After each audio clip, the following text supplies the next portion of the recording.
ఈరోజు మిమ్మల్ని అందరినీ కలిసినందుకు చాలా సంతోషం. ఇక మనం మొదలు పెడతాం. సో ఈ ప్రభుపాద ప్రణామ మంత్ర అనేది కూడా మనకు చాలా ముఖ్యం అన్నమాట.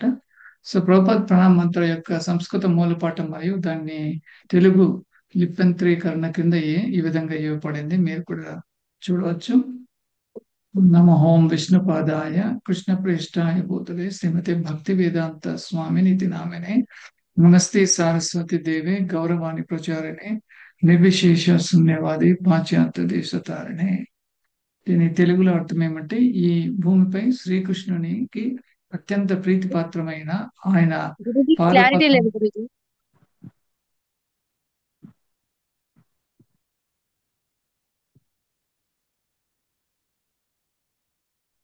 నేను చదువుతాను, మీరు వినండి.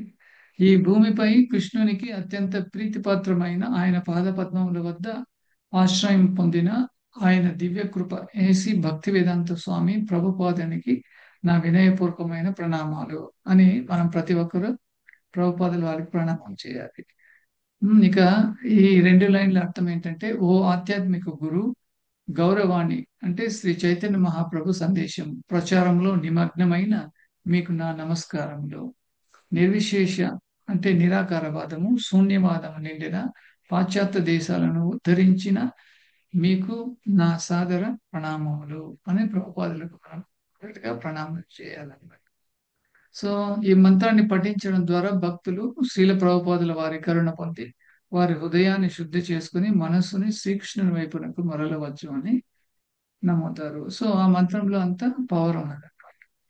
సో ఆ తర్వాత మనము హరే కృష్ణ మహామంత్రం చెప్పే ముందు మనము పంచతత్వ మంత్రం చెప్పాలన్నమాట. సో చైతన్య మహాప్రభు ఈ కలియుగంలో కృష్ణ అవతారం అన్నమాట. ఈయన మాయాపూర్ వెస్ట్ బెంగాల్లో ఉంటారు. ఆ, సో చైతన్య మహాప్రభు 500 సంవత్సరాల క్రితము ఆయన అవతరించి ఎన్నో అద్భుత లీలలు సృష్టించి ఆ, తన భగవద్ధామానికి వెళ్ళిపోయారు. సో హరే కృష్ణ మహామంత్రం చెప్పే ముందు మనము ఈ పంచతత్వ మంత్రం కనుక చెప్పినట్లయితే, హరే కృష్ణ మంత్రం చెప్పడం వల్ల ఏదైనా దోషాలు పొరపాట్లు జరిగితే మీరు కూడా ఆ దోషరహితం అవుతాయి అన్నమాట. శ్రీకృష్ణ చైతన్య ప్రభు నిత్యానంద శ్రీ అద్వైత గదాధర శ్రీవాసాది గౌర భక్త వృంద. ఇది పంచతత్వం మంత్రం. ఓకే. సో తర్వాత ఇప్పుడు మనం హరే కృష్ణ మహామంత్రము చెప్తాం అన్నమాట. మీరందరూ దయచేసి మ్యూట్లోకి వెళ్ళండి. అడిగినప్పుడు మాత్రము అన్మ్యూట్ చేసుకొని మాట్లాడాలి. మళ్ళీ మ్యూట్లోకి వెళ్ళిపోతే మనకు అంతరాయం లేకుండా మనం చర్చించేవి చక్కగా అర్థమవుతాయి. హరే కృష్ణ కృష్ణ కృష్ణ హరే హరే హరే రామ హరే రామ రామ రామ. హరే హరే.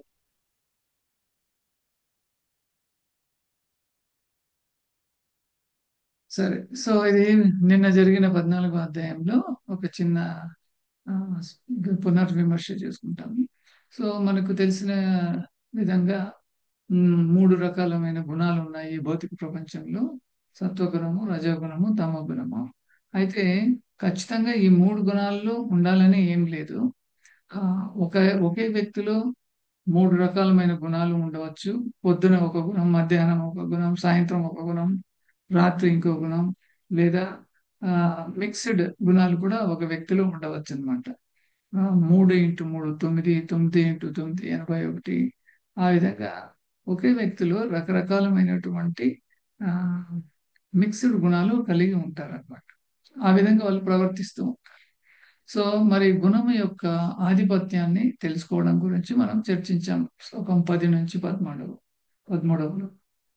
తర్వాత ఎవరెవరు ఏ ఏ గుణాల్లో ఉన్నారు, ఇది మనకు చాలా ముఖ్యమైనది అన్నమాట. ఎందుకంటే ప్రతిరోజు మనం ఎంతో మంది వ్యక్తులను కలవాలి, వాళ్ళతో మాట్లాడాల్సి వస్తుంది. ముఖ్యంగా వ్యాపారం చేసేవాళ్ళు, విద్యార్థులు అయితే ఏమి, ఇంకా కార్యాలయాలకు వెళ్ళే వాళ్ళు అయితే ఏమి, వాళ్ళకు ఎంతో మంది వ్యక్తులతో వాళ్ళు కలవాల్సి వస్తుంది అన్నమాట. కాబట్టి ఆ, ఇతరులతో ఏ విధంగా మనం సహజీవనం కొనసాగించాలి, దీని గురించి కూడా మనము ఈ మూడు గుణాల ద్వారా తెలుసుకోవచ్చు అన్నమాట. మరి ఈ మూడు గుణాలకు అతీతమైనది ఏంటి? ఈ మూడు గుణాల నుంచి నేను పైకి వెదిగి అతీతమైన గుణం ఏది అని దాని గురించి 19వ శ్లోకం నుంచి 27వ శ్లోకం వరకు చెప్పబడి ఉంది. సో ఆ అతీతమైన గుణం వచ్చి శుద్ధ సత్వం అంట. సత్వగుణం కన్నా ఇంకా అతీతమైనది, ఉన్నతమైనది, పవిత్రమైనది శుద్ధ సత్వం. శుద్ధ సత్వం అంటే ఏంటంటే, ఎవరైతే భగవంతునితో నిత్యము సాంగత్యం చేస్తూ భగవంతునికి సేవ చేస్తూ ఉంటారో వాళ్ళు శుద్ధ సత్వంలో ఉంటారు. అటువంటి వారి సాంగత్యం మనం చేస్తే మనకు కూడా శుద్ధ సత్వం అలవడుతుంది. ఎందుకంటే ఇది ఈ సాహస దోషం అని చెప్తాం కదా. సో అటువంటి సాహస దోషం మనం సహవాసం ఎవరితో చేయాలి, ఎటువంటి వ్యక్తులతో చేయాలి అని ఈ 3 గుణాల గురించి మనము తెలుసుకుంటే మనకు అర్థమైపోతుంది మనం ఎవరితో ఉండాలి, ఎవరితో ఉండకూడదు అని. ఓకే, సరే మనం ముందుకెళ్దాం. ఇది చాలా ఇది భగవద్గీత అధ్యాయం 15. దీని పేరు, ఇంకొక పేరు వచ్చి పురుషోత్తమ యోగం. ఈ యోగం పరమ పవిత్రమైన యోగము. ఇందులో 20 శ్లోకాలు ఉన్నాయి. చాలా అద్భుతంగా ఉన్నాయి. ఈ శ్లోకాల్లో ఉన్నది మనము నిజ జీవితంలో కనుక అన్వయించినట్లయితే మనం ఎంతో ఆనందంగా భగవంతుని సేవలో ఉంటాం అన్నమాట. సో మనం ఇంకా ముందుకెళ్దాం. సో ఈ పురుషోత్తమ యోగం సారాంశం ఏంటంటే, మనం ఈ 20 శ్లోకాలను 4 భాగాలుగా విభజించవచ్చు అన్నమాట. అందులో మొదటిది వచ్చి శ్లోకం 1 నుంచి 5వ శ్లోకం వరకు మనం తెలుసుకోబోయేది ఏంటంటే, మనం ఇప్పుడున్న ప్రదేశం అది మన ఊరు అని మనం అనుకుంటాం. అంటే అక్కడ మన తల్లిదండ్రులు, అన్నదమ్ములు, అక్క చెల్లెళ్ళు, మన స్నేహితులు, మన బంధువులు అందరూ ఉన్నారు కదా, ఇది మన ఊరే, మా సొంత ఊరు అనే అభిప్రాయం మనకు ఉంటుంది. సో మనము కొంచెం ఆధ్యాత్మికంగా గనక ఆలోచించినట్లయితే, గీత భాగవతము మనం చదివినట్లయితే, ఒక మార్గదర్శకుని మనం తీసుకున్నట్లయితే వాళ్ళ ద్వారా మనకు బోధపడేది ఏంటంటే, ఇది మన నిజమైన ఊరు కాదు, మన నిజమైన ఊరు ఇంకొక చోట ఉంది. అదే శ్లోకము 6 నుంచి 11 వరకు చెప్పబడింది. అది ఆధ్యాత్మిక ప్రపంచం. అది మన హోమ్ టౌన్, మన నేటివ్ ప్లేస్, మన సొంత ఊరు. అది అది వదిలేసి ఇక్కడికి వచ్చేసాం. సో ఇది చాలా మంది మర్చిపోయారు వాళ్ళ సొంత ఊరు ఏదో అని. ఇక్కడికి వచ్చి మనం పిచ్చి పిచ్చి వేషాలన్నీ వేయడం వల్ల భగవంతుడు మనం చూసి నవ్వుకుంటున్నాడు అనమాట. అయినప్పటికీ మనం అందరూ భగవంతుని బిడ్డలు కాబట్టి భగవంతుడు మనకు తిరిగి భగవద్ధామాన్ని చేరుకోవడానికి కావలసిన ఏర్పాట్లు, సదుపాయాలన్నీ చేసాడు అనమాట. ఇప్పుడు ఈ 18 రోజుల గీత క్లాస్ కూడా అటువంటిదే అన్నమాట. సో ఆ తర్వాత 12వ శ్లోకం నుంచి 15వ శ్లోకం వరకు భగవంతుడు సంరక్షిస్తాడు మనల్ని అందరినీ సంరక్షించి తిరిగి భగవద్ధామాన్ని ఆయన రప్పించుకుంటాడు. సో దీని యొక్క ఈ పురుషోత్తమ యోగం సారాంశం మనకు 16 నుంచి 20 వరకు చెప్పబడింది. సరే ఇక ముందుకు వెళ్దాం. సో ఇక్కడ చూసినట్లయితే మన కుడివైపు ఏమో అపార్ట్మెంట్ లాగా ఉన్నది. నైస్ సోఫా, తర్వాత పిల్లో, బెడ్షీట్ అండ్ ఇంకా ఈ అందమైన ఫర్నిచరు, సీలింగ్, గ్లాస్ ఇవన్నీ చక్కగా ఉన్నాయి. ఎడమవైపు చూసినట్లయితే అది ఒక కాటేజ్ లాగా ఉందన్నమాట. సో ఇందులో ఏది మనకు అనుకూలంగా ఉంటుంది అనేది ఒక చిన్న క్లూ అన్నమాట. సరే ముందుకెళ్దాం. సో 1వ శ్లోకంలో భగవంతుడు ఈ విధంగా చెప్తున్నాడు. శ్రీ భగవాన్ భువాచ ఊర్ధ్వా మూలం మదశాఖం అశ్వత్థం ప్రాహురవ్యయం ఛందాంసి యస్య పర్ణాని యస్తం వేద స వేదవేత్. దేవదేవుడైన శ్రీకృష్ణుడు భగవానుడు పలికిన, వేళ్ళు ఊర్ధముగాను శాఖలు క్రిందగాను వేద రుక్కులే పత్రములుగాను కలిగిన ఈ అశ్వత్థ వృక్షం ఒకటి కలదని చెప్పబడినది. ఈ వృక్షము నెరిగిన వాడే వేదములు నెరిగిన వాడగును. మామూలుగా ఈ వృక్షాలకున్న ఈ వ్రేళ్ళు భూమి లోపలికి వెళ్తాయి. అయితే భగవంతుడు ఇక్కడ ఏం చెప్తున్నాడంటే ఇక్కడ ఒక అశ్వత్థ వృక్షం అనేది ఉంటుంది. ఈ వృక్షాన్ని యొక్క వేర్లు భూమిలో కాకుండా పైకి వెళ్తాయి. సో అయితే ఇది కొంచెం అర్థం చేసుకోవడానికి మనకు కష్టం అవుతుంది. భగవంతుడు ఏం చెప్తున్నాడంటే వేద ఉక్కులే పత్రములుగాను కలిగిన అశ్వత్థం ఒకటి కలదు. ఆ, ఈ అశ్వత్థ వృక్షం గురించి ఎవరైతే తెలుసుకుంటారో వాళ్ళు వేదములు కూడా చక్కగా తెలిసిన వాళ్ళు అని.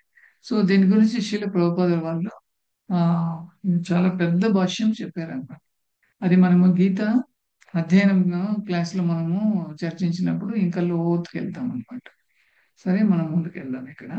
సో ఈ వృక్షానికి సంబంధించి ఇక్కడ ఒక చిన్న ఉదాహరణ ఇవ్వబడింది అనమాట. ప్రతిబింబం మనకి నిజానికి నిజం కాదనమాట, కానీ అది వాస్తవికతను సూచిస్తుంది.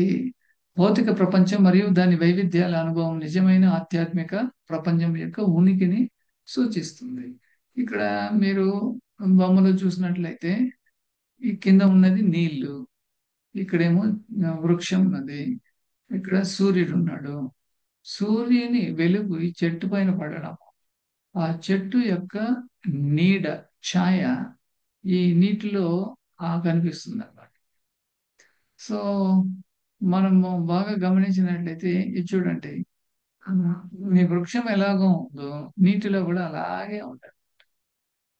కానీ మనకు సూర్యుడి నీటిలో పేరు ఆ, కానీ నీటిలో కనిపించేది మనకు నిజమైన వృక్షము కాదు. మరి కాదు అని మనం ఎలా నిర్ధారణ చేసుకుంటామో, మనం పోయి వాటిని తాకితే మనకు తెలిసిపోతుంది. సో కనుచూపు ఉన్న వ్యక్తి, బుద్ధి ఉన్న ఎవరైనా సరే దీనిని సులభంగా కనుక్కోగలరు.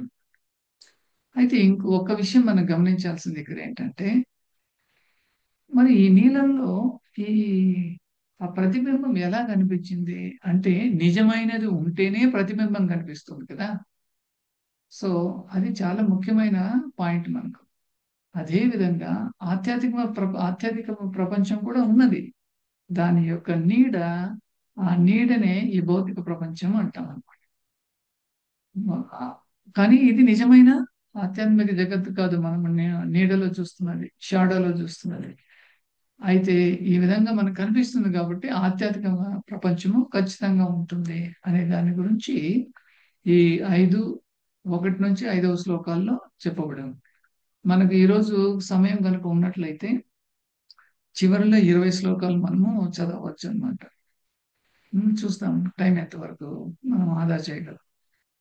మళ్ళీ ప్రతిబింబం నుండి మనము ఎలా విడిపించుకోవాలి? వాస్తవ స్థానమేమో ఆధ్యాత్మిక జగత్తులో ఉంది. కానీ ఇక్కడ భగవంతుడు ఏం చెప్తున్నాడంటే అనుబంధం ద్వారా నిర్లిప్తత అంటే డిటాచ్మెంట్.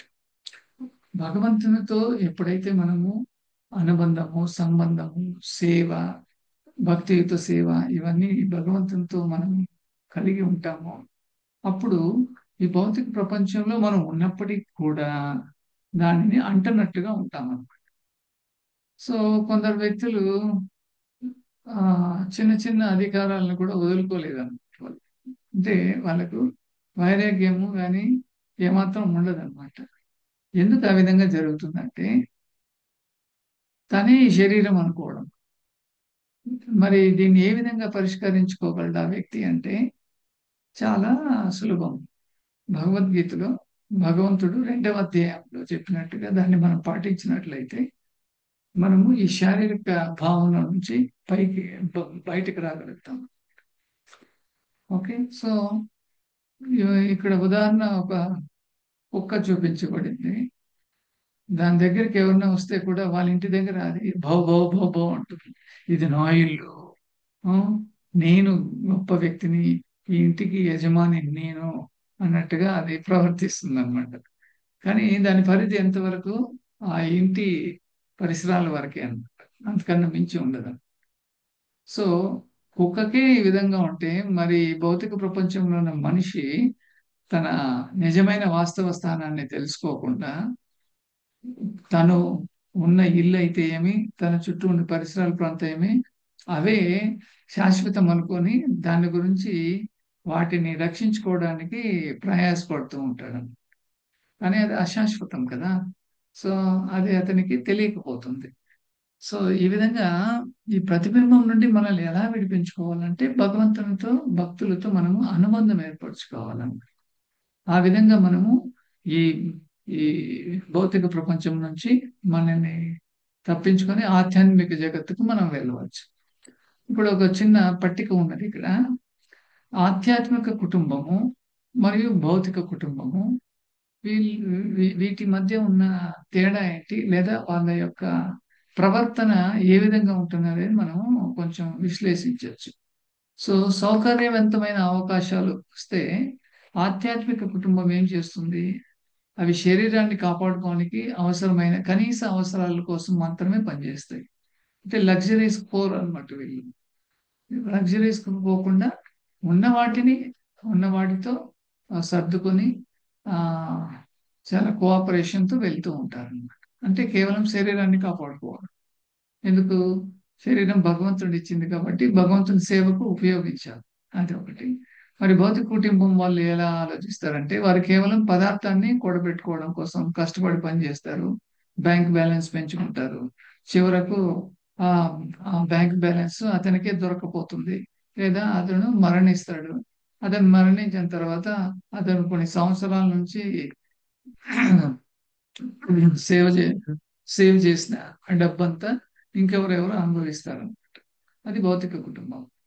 మరి భౌతిక అనుబంధం లేకుండా ఆత్మ సాక్షాత్కార మార్గానికి కట్టుబడి ఉన్న వాళ్ళు ఆధ్యాత్మిక కుటుంబానికి సంబంధించిన వాళ్ళు. భౌతికంగా ఉంటారు. కానీ వాళ్ళు భగవంతునితో అనుబంధం పెంచుకుంటారనమాట. ఆ విధంగా వాళ్ళు నేను శరీరం కాదు, నేను ఆత్మ అని తెలుసుకోవడమే ఆత్మ సాక్షాత్కారానికి మార్గం. వాళ్ళు ఈ మార్గానికి కట్టుబడి ఉంటారంట. సో, మరి భౌతిక కుటుంబం వాళ్ళు, వాళ్ళ జీవిత అవసరాలు తీర్చుకోవడానికి చాలా ఉత్సాహంగా, చురుగ్గా ఉంటారు. వాళ్ళు కేవలము ఈ శరీరానికి సంబంధించినవి ఏమేమో చేస్తూ ఉంటారనమాట. హ్మ్. ఒకరు హోటల్‌కెళ్తారు. ఇంకొకరు ఆహ్, ఆహ్, వేరే విదేశాలకు వెళ్ళి అక్కడ చాలా ఎంజాయ్ చేయాలని ప్రయత్నం చేస్తూ ఉంటారనమాట. సో, ఆ విధంగా వాళ్ళు భౌతిక ప్రపంచంలో ఉండి కొట్టుమిట్టాడుతూ ఉంటారనమాట. మరి ఈ కుటుంబ సభ్యులు మరియు స్నేహితుల పట్ల ప్రవర్తన ఎలా ఉంటుంది?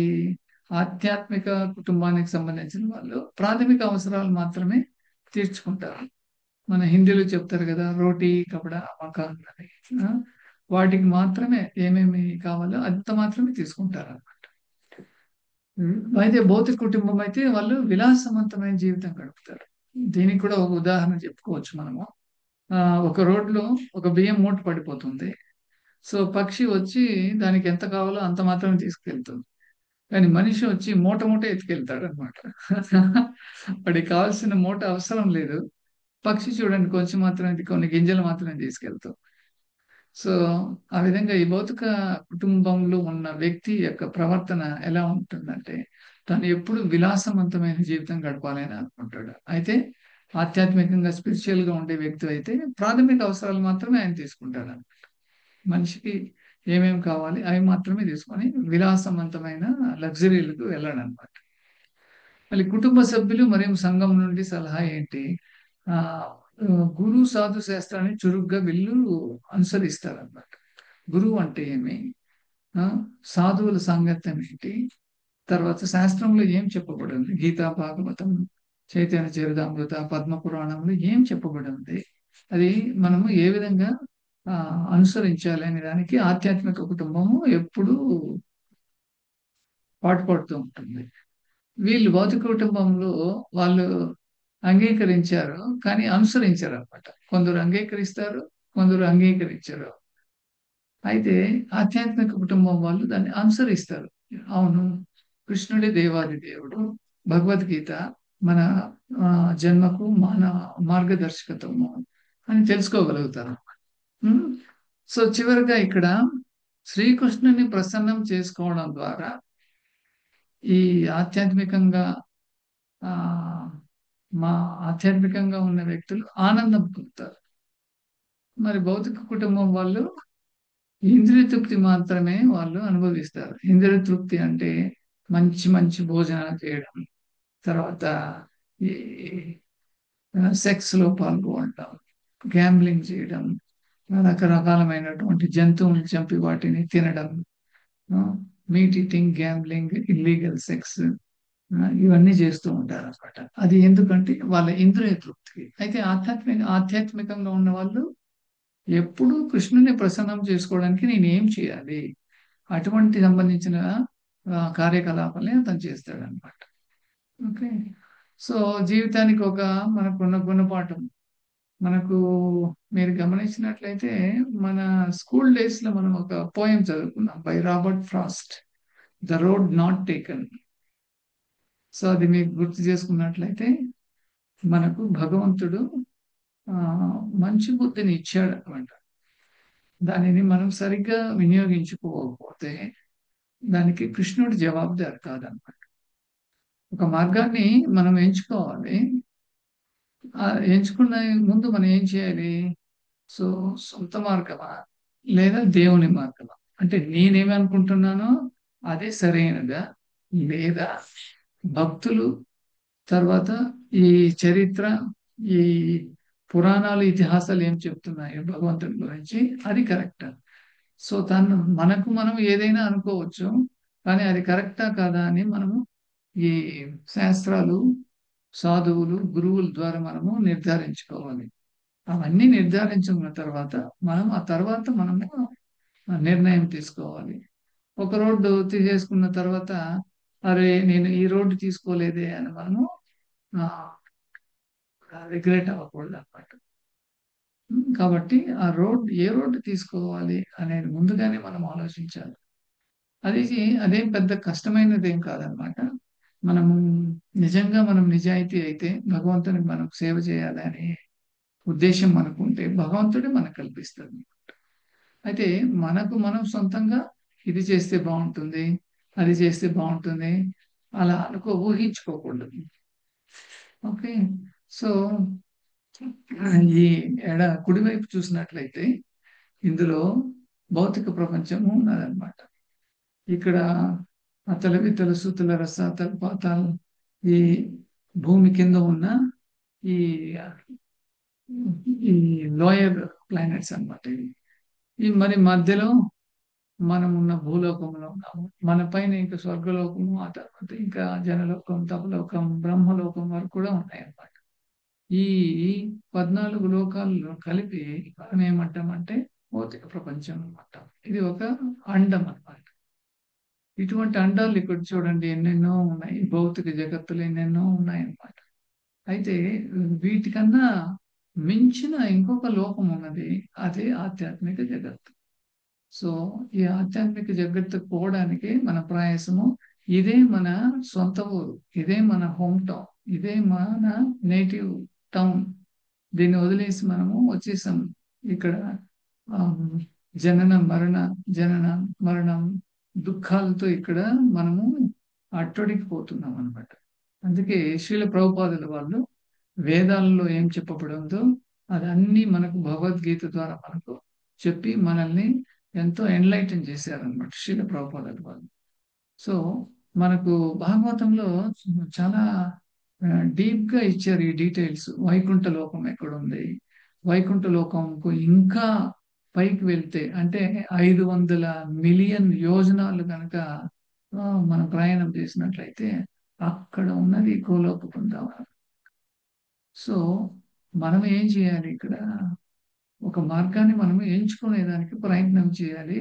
అది మన సొంత మార్గం ఉండకూడదు, దేవుని మార్గం అయి ఉండాలి. దేవుని మార్గం ఎవరు చెప్తారు మనకు అంటే భక్తులే చెప్తారు. దేవుని యొక్క భక్తులు మనకు చెప్తారు అన్నమాట. దేవుడు అంటే దేవాది దేవుడు, ఆయన పేరు ఉంది, అతని పేరే కృష్ణ. ఓకే. సో మనం ముందుకెళ్దాం. ఇది వచ్చి వైకుంఠ లోకం. క్రితం జరిగిన అధ్యాయాల్లో కూడా మనము దీని గురించి చర్చించాము. వైకుంఠ లోకంలో భగవంతుడు లాగానే సారూప్యం, అది ఒక అందరూ భగవంతుడు లాగానే ఉంటారు చూడండి ఇక్కడ.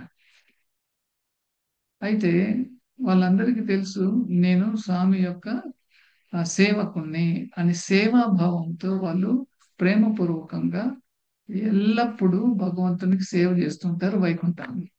సో వైకుంఠంలో భగవంతుడు లక్ష్మీనారాయణ లక్ష్మీదేవితో కూర్చొని వాళ్ళ సేవల తీసుకుంటూ అందరూ అమితానందంగా ఉంటారన్నమాట.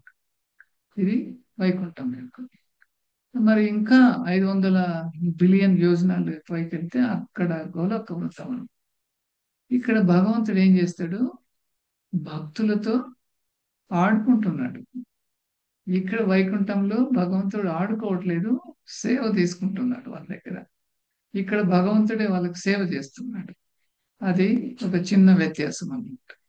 సో ఈ గోలోక వృందావనమే మన నిజమైన ఊరు. అక్కడికి వెళ్ళడానికి మనం సేవ చేయాలి భగవంతునికి. అక్కడికి వెళ్ళిన తర్వాత తిరిగి ఎవరు రారు. అది కూడా భగవంతుడు ఈ అధ్యాయంలోనే చెప్తాడన్నమాట. అక్కడికి వెళ్తే ఎవరైనా సరే ఆనందంగా ఉండవచ్చు. ఈ భౌతిక ప్రపంచానికి మళ్ళీ తిరిగి రానవసరం లేదని భగవంతుడు అక్కడ భక్తులతో సేవ చేసి అన్ని జీవరాశులతో సమానంగా ఉంటాడు భగవంతుడు. బా- వైకుంఠ గోలోకంలో ఒక చిన్న వృక్షమైనా గాని, ఒక పక్షి అయినా గాని, ఒక పువ్వు అయినా గాని అందరూ భగవంతుని భక్తులు. అందరికీ భగవంతుని ప్రేమ లభిస్తుంది అన్నమాట. సరే. 15.6లో భగవంతుడు ఏం చెప్తాడు? అతద్ భాషాయతే సూర్యో న శశాంకో న పావకః యద్గత్వా న నివర్తంతే తద్ధామం పరమం మమ. నీలిమ మాతాజీ ఉన్నారా?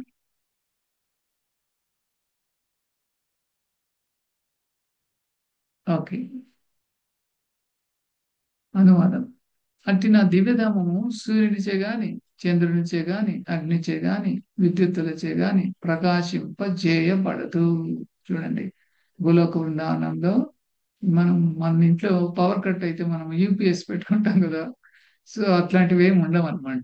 విద్యుత్ శక్తి అవసరం లేదంట, చంద్రుడు వెలుతురు అవసరం లేదంట, సూర్యుని వెలుతురు అవసరం లేదంట. మరి ఎలా? అది అది స్వయం ప్రకాశంగా ఉంటుందన్నమాట. భగవంతుని నుంచి వెలువడే కాంతే మొత్తం ఈ గోళకం అంతా వెదజల్లబడి ఉంటుందన్నమాట.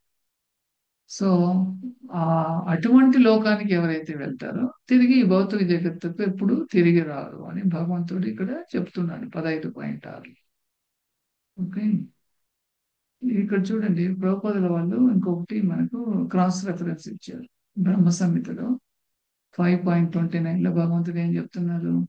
నీలిమ మాతాజీ మీరు ఉంటే చదువుతారా?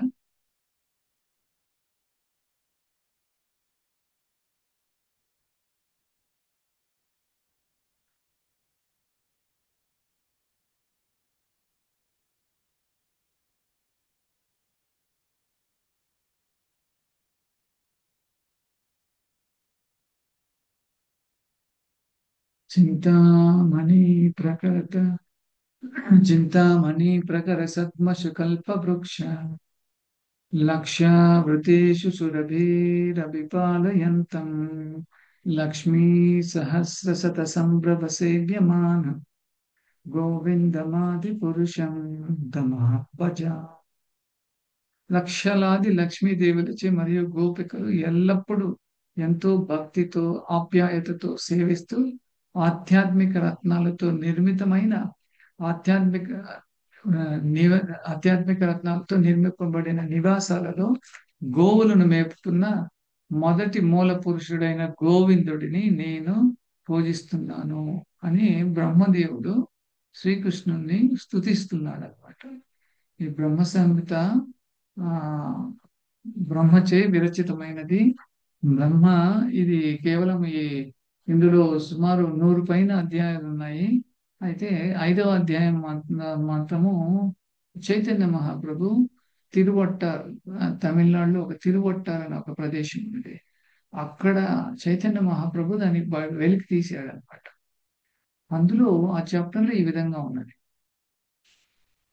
చింతామణి ప్రకర సద్మసు కల్పవృక్షి అంటే లక్షలాది లక్ష దేవిలచే శ్రీకృష్ణుడు సేవ చేసుకుంటున్నాడు. అక్కడ ఉన్నటువన్నీ వజ్ర వైడూర్యాలతో ఉన్నాయి అని బ్రహ్మ సంహిత నుంచి మనకు తెలుస్తూ ఉందన్నమాట. సో అయితే మనకు భగవంతునికి ఎందుకు ఈ విధంగా జరిగిందంటే భగవంతుడు చెప్తున్నాడు మమైవాంశ జీవలోకే జీవభూత సనాతన. మీరందరూ ఈ పశువు పక్షాలైతేమి మనుషులైతేమి జలరాశులు ఎవరైనా సరే వీళ్ళు ఈ సృష్టిలో ఉన్న జీవులందరూ నా యొక్క అంశములు శాశ్వత భాగాలు అని భగవంతుడు చెప్తున్నాడు. అయితే భగవంతునితో మనము ఆ వ్యతిరేకించడం ద్వారా భగవంతుడి నుండి వేరుపడిపోయి మనము ఈ భౌతిక ప్రపంచంలోకి వచ్చేసాము. మనము చూస్తూ ఉంటాం మన నిజ జీవితంలో ఒక ఆ షావుకార్ అయిన వ్యాపారవేత్తకు ఒక కొడుకు ఉంటాడు. కొడుకు వదిలి వెళ్ళిపోతూ ఉంటాడు. లేదంటే మన సినిమాల్లో చూసినట్టుగా ఒక హీరో ఉంటాడు. హీరో వాళ్ళ కొడుకు వెళ్ళిపోతాడు ఎక్కడికో తండ్రిని వదిలేసి. మళ్ళీ చివరికి వాళ్ళిద్దరు కలుసుకుంటారు అనమాట. సో ఆ విధంగా కూడా భగవంతుని మనము వదిలేసి ఈ భౌతిక ప్రపంచంలోకి రావడం వల్ల మనం ఎంతో ఇబ్బంది పడుతున్నాం. ఉదాహరణకు మనం ఎక్కడైనా ఎక్స్కర్షన్ కు లేదా జాతరకు లేదా ఏదైనా పిక్నిక్ వెళ్ళినప్పుడు మన మన తండ్రితో వెళ్తాము. అప్పుడు ఆ, ఏదో ఒక సందర్భంలో మన తండ్రిని మనము పోగొట్టుకుంటాం అన్నమాట. అప్పుడు మనం పడే ఇబ్బందులు చాలా ఘోరంగా ఉంటాయి. నా తండ్రి ఎక్కడ, నా తండ్రి ఎక్కడ మనము వెతుకుతూ ఉంటాం అన్నమాట. సో ఆ విధంగా మనము ఈ భౌతిక ప్రపంచానికి వచ్చేసాము. సో మన నిజమైన గుర్తింపును మేల్కొనడానికి మరియు జీవితం నిజంగా ఉంటుంది. నేను కృష్ణుని వాడిని అనే స్పృహతో కూడిన నిర్ణయం సరిపోతుంది. అయినప్పటికీ కూడా మనం తెలుసుకోవాలి. ఈ 6వ శ్లోకం నుంచి 11వ శ్లోకం వరకు మనము భౌతిక ప్రపంచం మరియు ఆధ్యాత్మిక ప్రపంచం గురించి తెలుసుకోవచ్చు. భగవంతుడు నేరుగా చెప్తున్నాడు. సో దీన్ని బట్టి మనకు అర్థమైంది ఏంటంటే దేవాది దేవుడైన శ్రీకృష్ణ భగవంతుడే మన యొక్క నిజమైన తండ్రి అని తెలుస్తుంది. సో 15.8 నీలిమ మాత చదువుతారా? నేను చదవనండి. చదవండి.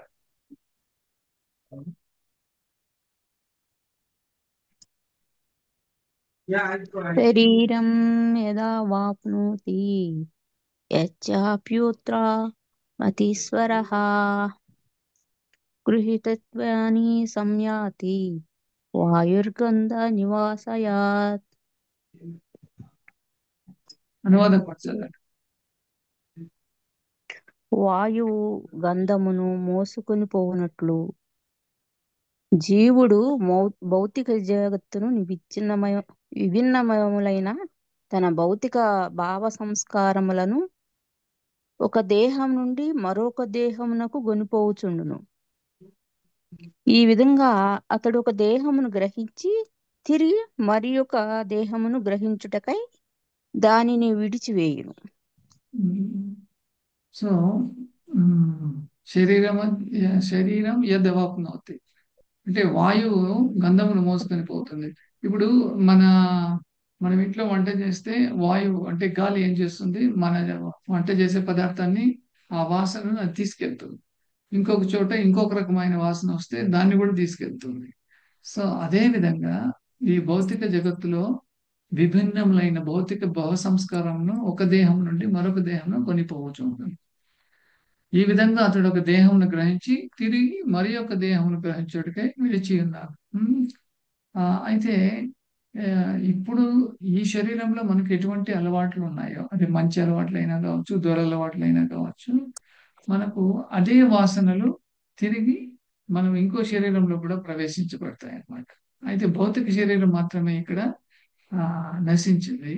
మరి అందులో ఉన్న సూక్ష్మ శరీరం మనం 2వ అధ్యాయంలో ఒకసారి గమనించినట్లయితే ఈ సూక్ష్మ శరీరంలోనే మనకున్న అలవాట్లు, మన బిహేవియర్, మన యాటిట్యూడ్, మన హ్యాబిట్స్ అన్ని అందులో ఉంటాయని అని భగవంతుడు చెప్తున్నాడు. ఇది గ్రేట్ సైన్స్ అన్నమాట. భగవద్గీత అనేది గ్రేట్ సైన్స్. దీన్ని ఎవరైతే ఒక గురువు ద్వారా నేర్చుకుంటారో చాలా ఆనందంగా ఉంటారు. ఎన్నో రహస్యాలు, సృష్టి రహస్యాలన్నీ తెలుస్తాయి అన్నమాట మనకు. సరే మనం ముందుకెళ్దాం. సో కాబట్టి అతడు ఈ పునర్జన్మ చక్రంలోనే తిరుగుతూ ఉంటాడు. ఒక జన్మలో గుర్రం అయింటాడు, ఇంకో జన్మలో కోతి, ఇంకో జన్మలో పక్షి, ఇంకో జన్మలో ఇంకొకటి. ఆ విధంగా ఈ 84 లక్షల జీవరాశుల్లో ఈ జీవి ప్రయాణం చేస్తూ ఉంటాడు. కాబట్టి భగవంతుడు మనల్ని రక్షించడానికి వచ్చాడు. ఉమ్, అని 12 శ్లోకం నుంచి 15 శ్లోకంలో చెప్పబడాడు. ఉమ్, చదవండి మాతాజీ.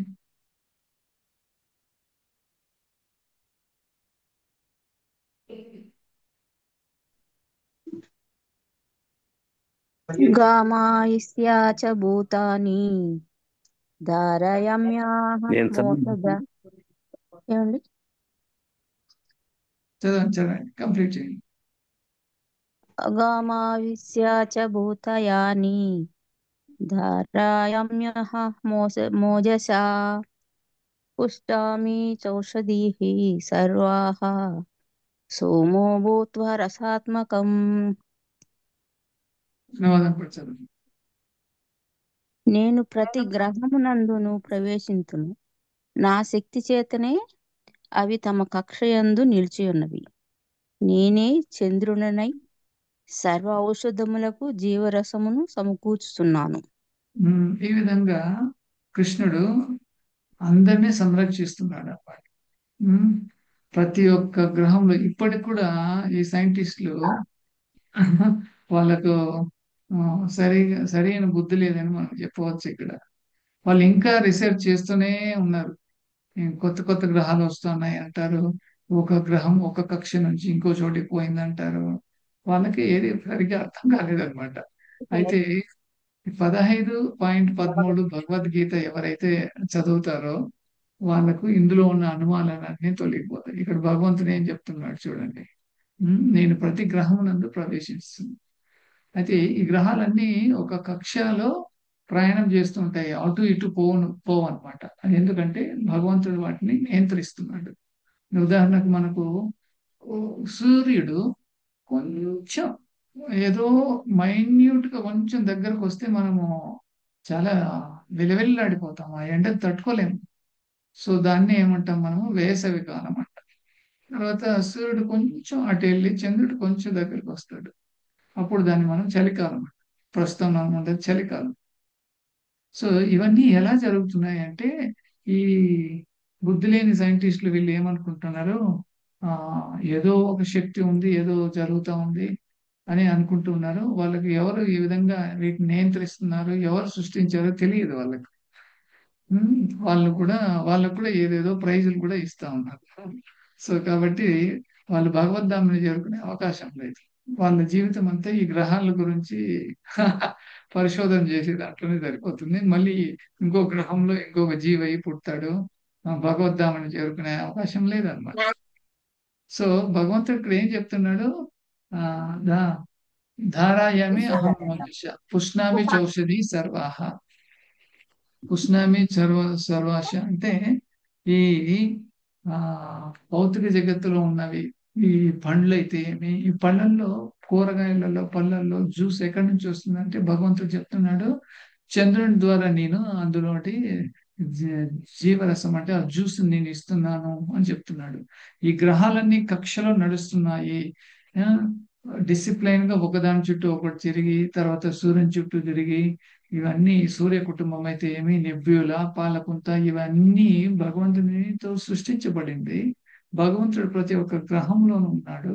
కాబట్టి అవన్నీ నియంత్రణలో ఉన్నాయని మనకు ఈ 15-13 శ్లోకం నుంచి సులభంగా మనం తెలుసుకోవచ్చు. సో అంతేకాకుండా భగవంతుడు మనల్ని శరీరాన్ని కూడా రక్షిస్తాడు. సో వర్షాలు వస్తూ ఉంటాయి. తర్వాత పంటలు పండించడానికి భూమిని భగవంతుడు అనుకూలంగా చేస్తాడు. అయితే మనం ఏం చేస్తున్నాం, పంటలు మనం పండిస్తున్నాం కానీ వాటికి కావాల్సిన పదార్థాలన్నీ ప్రపంచంలో ఆల్రెడీ ఉన్నాయి అక్కడ. మనకు పంటలు పండించడానికి ఏం కావాలి, భూమి కావాలి, నీరు కావాలి, గాలి కావాలి. అవన్నీ భగవంతుడు ఆల్రెడీ ఇచ్చేసాడు కదా. సో మనం చేసేది ఏం లేదు, మనం కొంచెం హోంవర్క్ చేయాలి. హోంవర్క్ చేసి భగవంతుని భగవంతుని యొక్క సృష్టిని మనము ఉపయోగించుకుంటున్నాం అనమాట. ఆయన ప్రాపర్టీ మనము వాడుకుంటున్నాము. అయితే కృతజ్ఞత చూపించట్లేదు మనం. ఇంకా కొంచెం ముందుకెళ్తే చూడండి, సూర్యకాంతి అయితేమి గ్రహాలను నిర్వహిస్తుంది. కూరగాయల నుంచి రసం భగవంతుడి నుంచి వస్తుంది. మనము మన కడుపులో ఉన్న పదార్థాలను జీర్ణించజేయాలంటే జఠర రసంగా కృష్ణుడు ఉన్నాడు, జఠరాగ్నిలాగా ఉన్నాడు. ప్రాణాపాన సమాయుక్తగా పచామి అన్నం చతుర్విధం చూడండి, గాలిని లోపలికి మరియు బయటికి పంపడం ద్వారా ఆహారం జీర్ణమవుతుంది. మనకు గాలి పీల్చుకోవాలంటే అది ఆక్సిజన్ ఎక్కడి నుంచి వస్తుంది? భగవంతుడి నుంచి. మరి బయట లోపలికి గాలి ఆక్సిజన్ పీల్చుకొని బయటకి ఏం వదులుతున్నాం? Carbon dioxide. కార్బన్ డైఆక్సైడ్ అయితే ఎంతో పొల్యూషన్ అయిపోవాలి కదా, కానీ భగవంతుడే దాన్ని కాపాడుతున్నాడు అనమాట. మనం స్కూల్ డేస్ లో, కాలేజ్ డేస్ లో మీరు గుర్తున్నట్లయితే ఇది ఒక పీరియాడిక్ టేబుల్ అన్నమాట. దీంట్లో అన్ని ఎలిమెంట్స్ అన్ని ఉన్నాయి చూడండి, మ్యాంగనీస్, ఐరన్, ఇవన్నీ. కానీ ఈ శాస్త్రజ్ఞులకి తెలియని విషయం ఏమంటే అది ఎక్కడి నుంచి వస్తుందో తెలియదు వాళ్ళు. అయితే చదువురాని వాళ్ళు కూడా భగవద్గీత వినినట్లయితే వాళ్ళు ఈ శాస్త్రజ్ఞుల కన్నా ఎంతో తెలివైన వాళ్ళు. ఇక్కడ మనకు తెలుస్తుంది చూడండి, భగవంతుడు నా నుంచి ఇవన్నీ వస్తున్నాయి అని చెప్తున్నాడు. ఇంకా డీప్ గా చెప్పాలంటే సూర్యుడు ఉన్నాడు. సూర్యుడు విటమిన్ డి వస్తుంది. సూర్యుడు కనుక మనకు కొన్ని రోజులు లేదంటే ఎంతో ఇబ్బంది అయిపోతుంది మన జీవితంలో. మరి అటువంటి సూర్యునికి ఆ సూర్యశక్తి, సూర్యకాంతి ఇచ్చేది కృష్ణుడే అన్నమాట. ఇంకా మనం తెలుసుకోవాలంటే భగవంతుడు ఏం చెప్తున్నాడు? నా లోకమైన భూలోకము, అక్కడ సూర్యుని శక్తి కూడా అవసరం లేదని చెప్తున్నాడు. అప్పుడు ఎవరు గొప్పవాళ్ళు? దేవాది దేవుడైన కృష్ణుడు గొప్పవాడు. ఉమ్, సరే, 15 ఇది చాలా ముఖ్యమైన శ్లోకము. సర్వస్తచాహం హృది సన్నివిష్టో మత్త స్మృతి జ్ఞానం అపోహనం చ వేదైశ్చ సర్వైరహమేవ వైద్యో వేదాంత కృద్వేదవిత్ ఏవ చాహం. ఇది బాగా శ్రద్ధగా వినండి మీరు. మీ పనులన్నీ పక్కన పెట్టేసి ఈ ఇంకొక కాబోయే ఒక 20-30 నిమిషాలు శ్రద్ధగా వినండి. నేను సర్వుల హృదయములందు నిలిచి ఉన్నాను. సర్వస్తజాహం హృది సన్నివస్తు. నా నుండి స్మృతి, జ్ఞానం, మరుపు అనేవి కలుగుచున్నవి. నేను సమస్త వేదముల ద్వారా తెలియదగిన వాడను. వాస్తవమునకు వేదాంతకర్తను, వేదములు ఎరిగిన వాడును నేనే అని భగవంతుడు చెప్తున్నాడు. చూడండి, ఈ శ్లోకం గురించి మనము ఆ, ఒక వారం రోజులు చర్చించవచ్చు, కానీ భగవంతుడు చాలా క్లుప్తంగా చెప్పాడు. సర్వస్థచాహం హృదయ సన్నివేస్తూ. మీ మన 2వ అధ్యాయం మనం చూసినట్లయితే మన హృదయంలోనే ఆత్మ, ఆత్మ పక్కనే పరమాత్మగా భగవంతుడు ఉంటాడు. మనలోనే కాదు, అన్ని జీవరాశుల్లోనూ, చెట్లు, చేమలు, వ- వృక్షాలు, జలరాశులు, పక్షులు, అన్నిట్లోనూ భగవంతుడు ఉంటాడనమాట. అదే అతని యొక్క అతీత శక్తి. ముందుకెళ్దాం.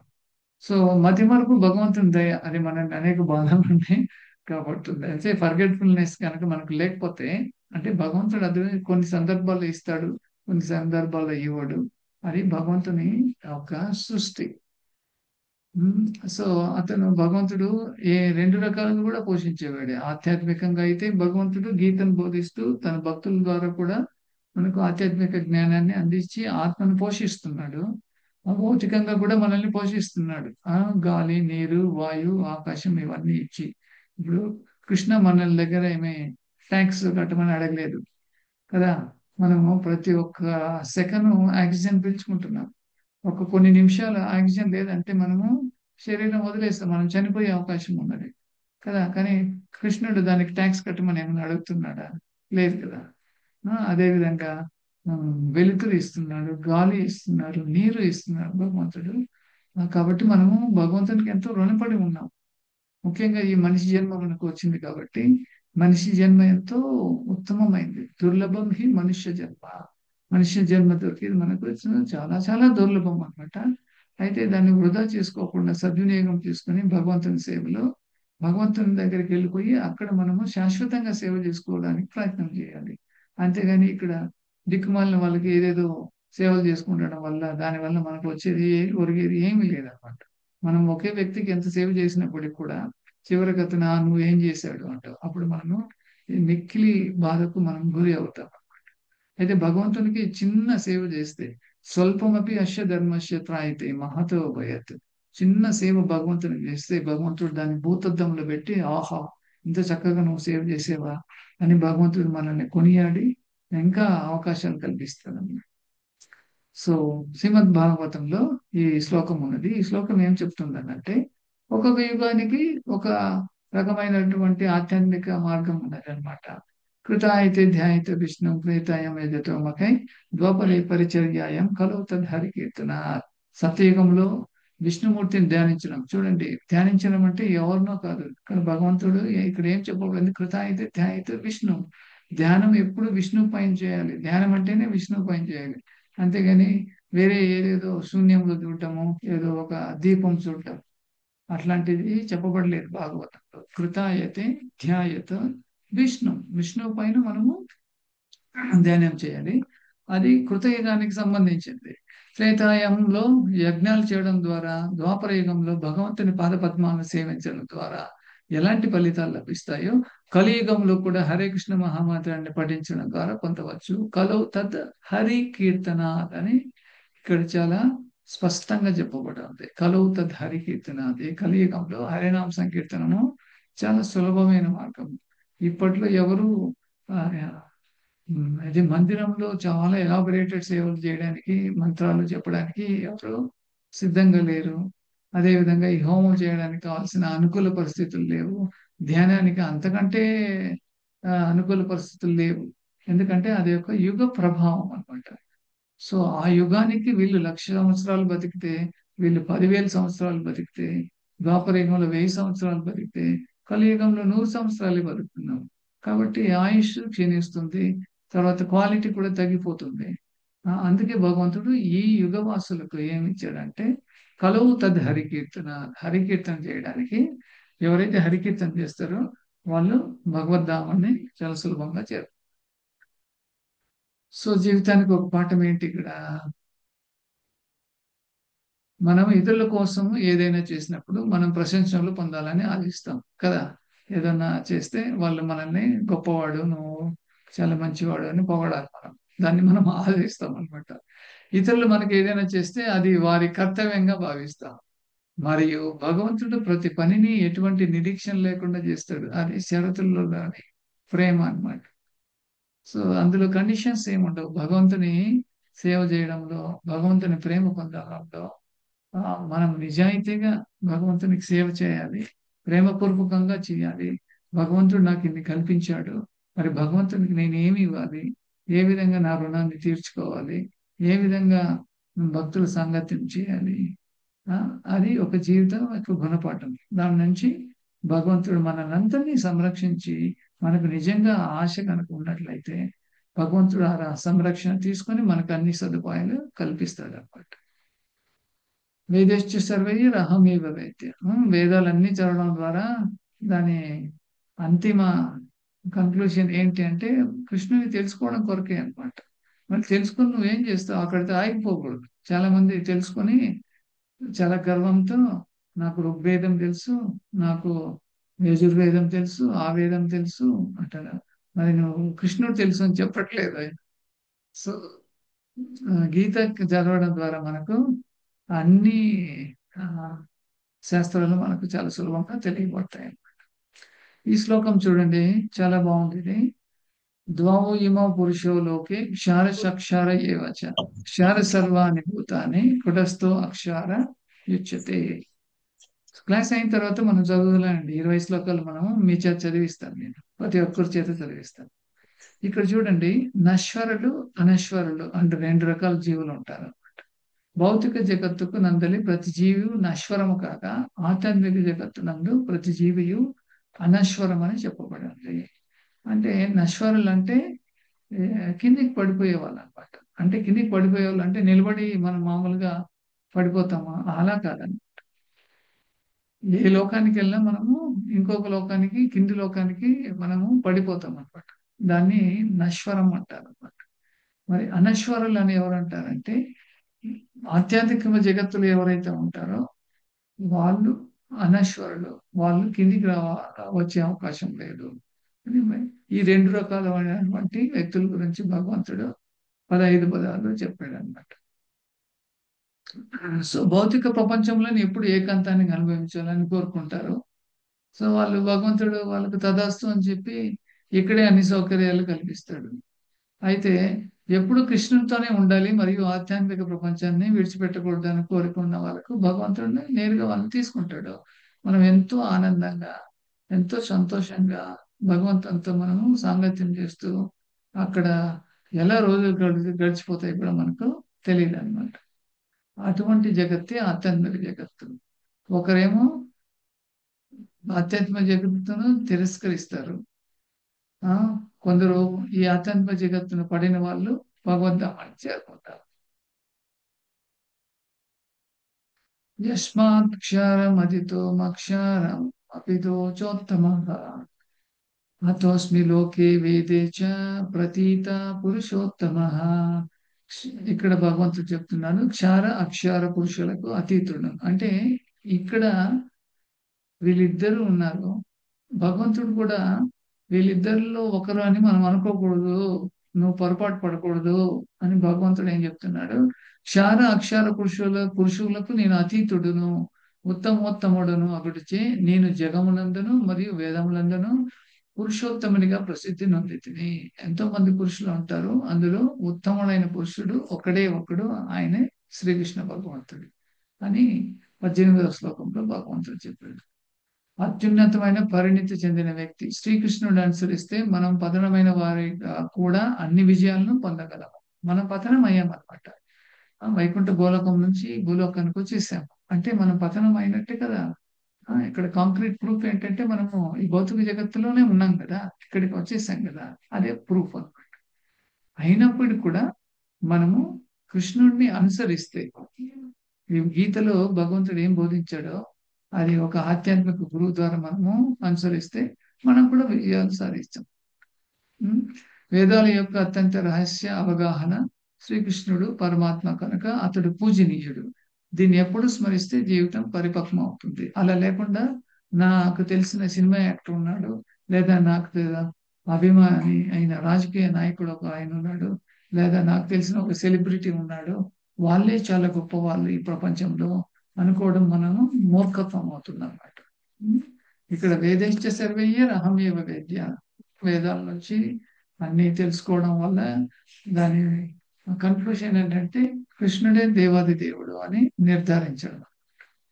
సో ఇది ఒక ఫ్లో చార్ట్, మీరు స్క్రీన్ షాట్ కూడా తీసుకోవచ్చు ఈ 15వ అధ్యాయంలో. సో ఇందులో 20 శ్లోకాలు ఉన్నాయి కదా, 20 శ్లోకాల్లో మనము ఈ విధంగా విభజించబడ్డాయి అన్నమాట. శ్లోకం 1 నుంచి 5 వరకు ఏం చెప్పబడింది. భౌతిక ప్రపంచము అది తాత్కాలికము, ఆధ్యాత్మిక ప్రపంచం మన సొంత ఊరు, సొంత ఇల్లు అన్నమాట. దీన్ని ఎవరైతే అర్థం చేసుకుంటారో వాళ్ళు తప్పకుండా నన్ను చేరుకుంటారు అని భగవంతుడు చెప్తున్నాడు. మరి శ్లోకం 6 నుంచి 11లో ఆధ్యాత్మిక ప్రపంచం యొక్క లక్షణాలు, భౌతిక ప్రపంచం యొక్క లక్షణాలు, మనకు భగవంతునితో ఏ విధంగా సంబంధం ఉంది, ఏ విధంగా తెగిపోయింది, తిరిగి భగవంతుని ఏ విధంగా చేరుకోవాలి అని దాని గురించి చెప్పబడింది. మళ్ళీ 12 నుంచి 15 శ్లోకంలో ఈ శరీరము, మెదడు, ఆత్మ దీని గురించి చెప్పబడి ఉంది. మళ్ళీ 16 నుంచి 20లో 2 రకాల వ్యక్తులు ఉంటారని భగవంతుడు చెప్పాడు కదా. పడిపోయిన జీవులు అంటే పతనమైన వాళ్ళు, పతనం కాని జీవులు. ఈ పడిపోయిన వాళ్ళలో కొన్ని రకాలు. ఒంటరిగా వాళ్ళ యొక్క లక్షణాలు, వాళ్ళు ఎప్పుడు ఒంటరిగా ఆనందించాలనే ఉంటుంది, ఎప్పుడు ఈ భౌతిక ప్రపంచంలోనే ఉండాలనుకుంటారు. మరి పతనం చెందని జీవులు లేదా కొంచెం ఆధ్యాత్మిక టేస్ట్ ఉన్న వాళ్ళు ఎప్పుడు కృష్ణుడితోనే ఉండాలనుకుంటారు. వాళ్ళు ఎప్పుడు స్పిరిచువల్ వరల్డ్, ఆధ్యాత్మిక ప్రపంచాన్ని వాళ్ళు విడిచిపెట్టారు అన్నమాట. సో ఈ ఈ ఫ్లో చార్ట్ కనుక మనం అర్థం చేసుకున్నట్లయితే 15వ అధ్యాయం మనకు చాలా సులభంగా గుర్తుంటుంది. Okay, so thank you very much. అందరూ శ్రీమద్ భాగవతం భగవద్గీతకి జై, శ్రీల ప్రభుపాదికి జై, శ్రీల గురుదేవ్కి జై. సో ఇప్పుడు మీరు ఏమైనా ప్రశ్నలు ఉంటే అడగచ్చు. ఇన్ కేస్ ఇప్పుడు 8 అయింది, ఒక 10 నిమిషాల్లో మనము 20 శ్లోకాలు కూడా మనము చదువుకోవచ్చు. అది కూడా నేను ఇక్కడ స్లైడ్లో చూపిస్తాను, దాన్ని చూసి కూడా మీరు చదవచ్చు అన్నమాట. సో మీకు ప్రశ్నలు ఉంటే అన్మ్యూట్ చేసుకుని అడగండి. ఆ ప్రశ్నలు అయిన తర్వాత ఇంకొక 10 నిమిషాలు మనము టైం వెచ్చిస్తాం. ఈ 15వ అధ్యాయము పురుషోత్తమ యోగము చాలా అద్భుతమైనది, ఎంతో పవిత్రమైనది. అది మనం కేవలం చదవడం ద్వారా మనము ఎంతో ఆనందము, పవిత్రత మనం పొందుతాము. హరే కృష్ణ.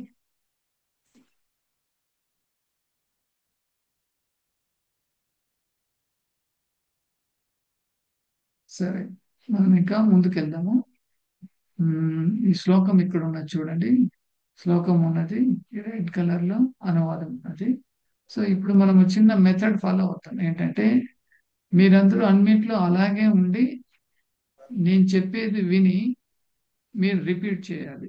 ఉదాహరణకు నేను శ్రీ భగవాన్ ఉవాచ అంటే మీరు మ్యూట్ లోనే ఉండి అక్కడ నుంచి మీరు పలకాలి శ్రీ భగవాన్ ఉవాచ. మీట్లోకి వెళ్ళాలి.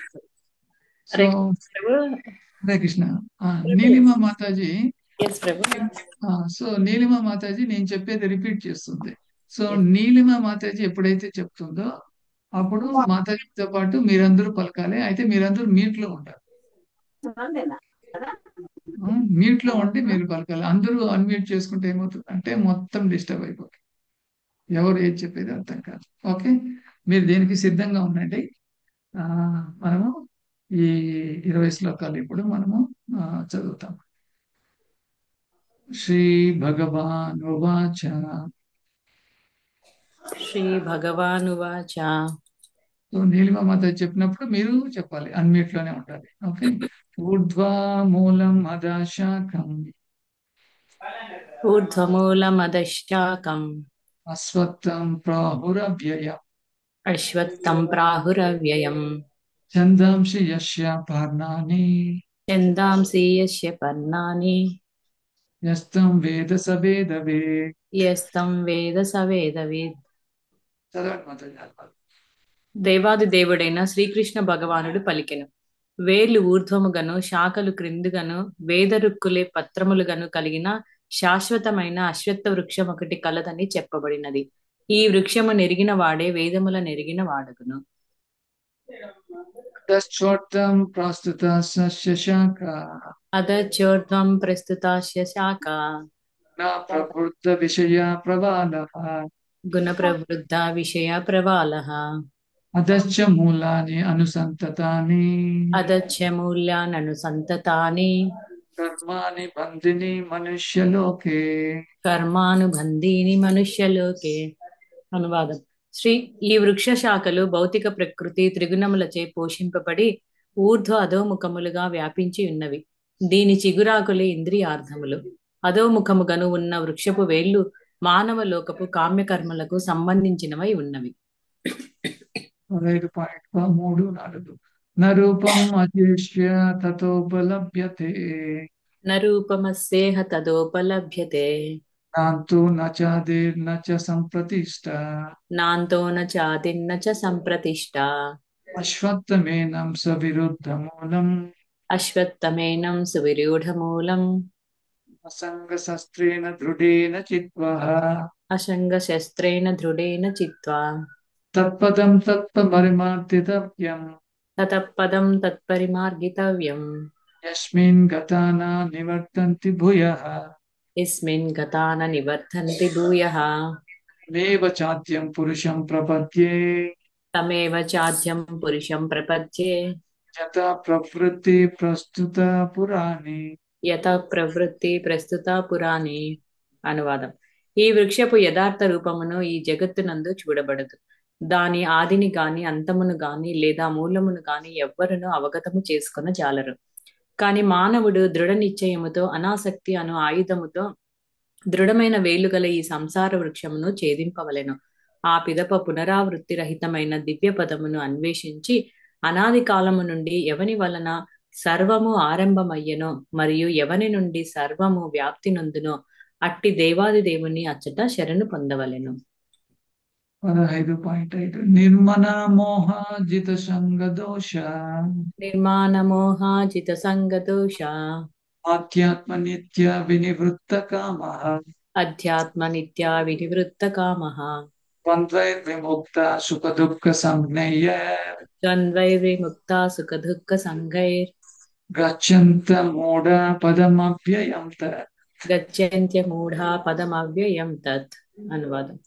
దురభిమానము, భ్రాంతి, దుస్సాంగత్యముల నుండి విడివడిన వారును, శాశ్వతత్వమును అవగతము చేసుకొనిన వారును, కామవర్ణితులు కామవర్జితులను, సుఖదుఖములనడి ద్వంద్వముల నుండి విముక్తులైన వారును, భ్రాంతి రహితులై ఏ విధముగా దేవాది దేవుని శరణు వేడవలనో ఎరిగిన వారును అగు మానవులు అట్టి శాశ్వత రాజ్యమును పొందగలుగుదురు. 5 నతద్భాషాయతే సూర్యో న తద్భాసయతే సూర్యో న శశాంకో న పావకః న శశాంకో న పావకః యద్గత్వా న నివర్తంతే గత్వా న నివర్ధంతే ధామం పరమం మమ. తద్ధామ పరమం మమ. అనువాదం. అట్టి నా దివ్యధామము సూర్యుని చేకాని, చంద్రుని చేకాని, అగ్ని చేకాని, విద్యుత్తుల చేకాని ప్రకాశింప చేయబడదు. దానిని చేరిన వారు తిరిగి ఈ భౌతిక జగత్తునకెప్పుడునూ తిరిగి రారు. 5.8 మమైవాంశో జీవలోకే మమైవాంశో జీవలోకే జీవభూత సనాతనః జీవభూతః సనాతనః మనఃషష్టాని ఇంద్రియాణి మనశ్శష్టానీంద్రియాణి ప్రకృతిస్థాని కర్షతి. ప్రకృతిస్థాని కర్షతి. అనువాదం. ఈ బద్ధ జగత్తునంది జీవులందరూ నా శాశ్వత అంశములు. బద్ధ జీవనము కారణముగా మనస్సుతో కలిపి 6 ఇంద్రియములను ఆకర్షించి వారు తీవ్ర సంఘర్షణ కావించుచున్నారు. 5.8 శరీరం యద్ అవాప్నోతి శరీరం యదవాప్నోతి యచ్చాప్యుత్కరామతీశ్వరః యచ్చాప్యుత్కరామతీశ్వరః గృహైత్వైత్వాని సంయాతి గృహీత్వైతాని సంయాతి వాయుర్గంధాని వశయాత్. వాయుర్గంధాని వాశయాత్. అనువాదం. వాయువు గంధమును మోసుకొని పోవున్నట్లు జీవుడు భౌతిక జగత్తున విభిన్నములైన తన భౌతిక భావ సంస్కారములను ఒక దేహము నుండి మరొక దేహమునకు కొనిపోవుచుండును. ఈ విధముగా అతడొక దేహమును గ్రహించి తిరిగి మరి ఒక దేహమును గ్రహించుటకై దానిని విడిచివేయును. 15.9 శ్రోత్రం చక్షుస్పర్శనం చ శ్రోత్రం చక్షుషు స్పర్శనం చ రసానం గ్రహణమేవ చ రసనం ఘ్రాణమేవ చ అధిష్టాయ మనశ్చాయం అధిష్టాయ మనశ్చాయం విషయానుపసేవతే. విషయానుపసేవతే. అనువాదం. జీవుడు ఈ విధముగా మరొక స్థూల దేహమును గ్రహించి మనస్సుతో కూడి ఉన్న ఒకానొక రకమైన కర్ణములను, నయనములను, జిహ్వను, నాసికను, స్పర్శ శక్తిని పొందును. అట్లు అతడు ప్రత్యేక వర్గమునకు చెందిన ఇంద్రియార్థములను అనుభవించును. సో ఈ శ్లోకం నుంచి మనం గమనించింది ఏంటంటే, మనం రాబోయే జన్మలో ఏ శరీరం కావాలో అది దానికి తయారీ ఇప్పుడైతే మనం చేస్తున్నాం అనమాట. సో కాబట్టి మనం చాలా జాగ్రత్తగా ఉండాలి. 15-10 ఉత్క్రమాంతం స్థితం వాపి ఉత్కరామంతం స్థితం వాపి భంజనాం వా గుణాన్విత ముంజానం వా గుణాన్వితం విమూఢనాను పశ్యంతి మూఢానాను పశ్యంతి పశ్యంతి జ్ఞాన చక్షుషః. పశ్యంతి జ్ఞాన చక్షుషః. అనువాదం. జీవుడు ఏ విధముగా తన దేహమును విడుచునో ప్రకృతి త్రిగుణముల ప్రభావమున ఎట్లు శరీరమునందుండి దానిని అనుభవించునో మూఢులు ఎరుగజాలరు. కాని జ్ఞాన చక్షులు కలిగిన వారు ఈ విషయమును చక్కగా గాంచగలరు. 15.11 యతంతో యోగిన చైనం యదంతో యోగినచ్చైనం పశ్యంతి ఆత్మానే అవస్థితం పశ్యంత్యాత్మన్యవస్థితం యతంతో ప్రకృతాత్మనో యతంతో ప్రకృతాత్మనో నైనం పశ్యంతి న చేతసః. నైనం పశ్యంతి చేతసః. అనువాదం. ఆత్మానుభూతి నందు ప్రతిష్ఠితులైనట్టి యత్నశీలురైన యోగులు దీనినంతటిని స్పష్టముగా గాంచగలదురు. కాని అచేతనులు మరియు ఆత్మానుభూతి నందు స్థితిని పొందని వారు ప్రయత్నించినప్పటికీ ఏమి జరుగుచున్నదో గాంచలేరు. 15.12 యదాదిత్య గతం తేజో యదాదిత్యగతం తేజో జగద్భాషాయతే అఖిలం జగద్భాసయతేఖిలం యచ్చంద్రమాంసి యచ్చగ్నౌ యచ్చంత్రమసి యచ్చాగ్నో తత్తేజో విద్ధి మామకం. తత్తేజో విద్ధి మామకం. అనువాదం. సమస్త జగత్తునందలి అంధకారమును నశింపచేయు సూర్యుని తేజస్సు నా నుండియే ఉద్భవించుచున్నది. అదే విధముగా చంద్రుని తేజస్సు మరియు అగ్ని తేజస్సు కూడా నా నుండియే కలుగుచున్నవి. 5 గామవిశ్య చ భూతాని గామావిశ్య చ భూతాని ధారయామి అహం భోజస ధారయామ్యహమోజసా ఉష్ణామి చౌషధి సర్వాః ఉష్ణామి చౌషతి సర్వాః సోమో భూత్వా రసాత్మకః. సోమో భూత్వా రసాత్మకః. అనువాదం. నేను ప్రతి గ్రహము నందును ప్రవేశింతును. నా శక్తి చేతనే అవి తమ కక్షయందు నిలిచి ఉన్నవి. నేనే చంద్రుడనై సర్వ ఔషధులకు జీవరసమును సమకూర్చుచున్నాను. 15-14 అహం వైష్ణవరో భూత్వా అహం వైశ్వానరో భూత్వా ప్రాణినాం దేహమాశ్రితః ప్రాణినాం దేహమాశ్రితః ప్రాణాపాన సమాయుక్తః ప్రాణాపాన సమాయుక్తః పచామి అన్నం చతుర్విధ. పచామ్యన్నం చతుర్విధం. అనువాదం. ప్రాణుల దేహము నందలి జఠరాగ్నిని నేను. ప్రాణాపాన వాయువులతో కూడి నేను 4 విధములైన ఆహార పదార్థములను జీర్ణం చేయుచున్నాను. 15 సర్వస్తచాహం హృది సన్నివిష్టో సర్వస్య చాహం హృది సన్నివిష్టో మత్తా స్మృతిర్జ్ఞానమపోహనం చ మత్తా స్మృతిర్జ్ఞానమపోహనం చ వేదైశ్చ సర్వైరహం ఏవ వేద్యో వేదైశ్చ సర్వైరహమేవ వేద్యో వేదాంతకృత్ వేదవిత్తేవ చాహం. వేదాంతకృద్విదేవైవ చాహం. అనువాదం. నేను సర్వుల హృదయములందు నిలిచి ఉన్నాను. నా నుండి స్మృతి, జ్ఞానము, మరుపు అనునవి కలుగుచున్నవి. నేనే సమస్త వేదముల ద్వారా తెలియదగిన వాడను. వాస్తవనముకు వేదాంతకర్తను, వేదముల నెరిగిన వాడను నేనే.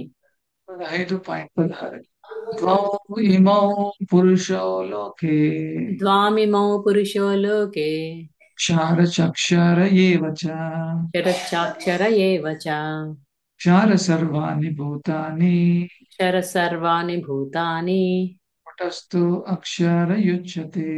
కూటస్థోక్షర ఉచ్యతే. అనువాదం. నశ్వరులు, అనశ్వరులని జీవులు 2 రకములు. భౌతిక జగత్తునందలి ప్రతి జీవియు నశ్వరము కాగా ఆధ్యాత్మిక జగత్తునందు ప్రతి జీవియు అనశ్వరమని చెప్పబడినది. 15.17 ఉత్తమ పురుషోస్త అన్యః ఉత్తమః పురుషస్త్వన్యః పరమాత్మేతి ఉదహృతః పరమాత్మేత్యుదాహృతః యో లోకత్రయమావిశ్య యో లోకత్రయమావిశ్య బిభర్తిమవ్యవయీశ్వరః. బిభర్తవ్యయ ఈశ్వరః. అనువాదం. ఈ ఇరువురు గాక 3 లోకములందును ప్రవేశించి వాటిని పోషించు సాక్షాత్తు అక్షయుడను, ప్రభువును, పరమాత్ముడను అగు ఉత్తమ పురుషుడను కలడు. 15.18 యస్మాక్షరమతితో యస్మాక్షరమతితోహమా అక్షరమాదసి చోత్తమః అక్షరాదసి చోత్తమః అతో అస్మి లోకే వేదే చ అతోస్మి లోకే వేదే చ ప్రతీత పురుషోత్తమః. ప్రతితః పురుషోత్తమః. అనువాదం.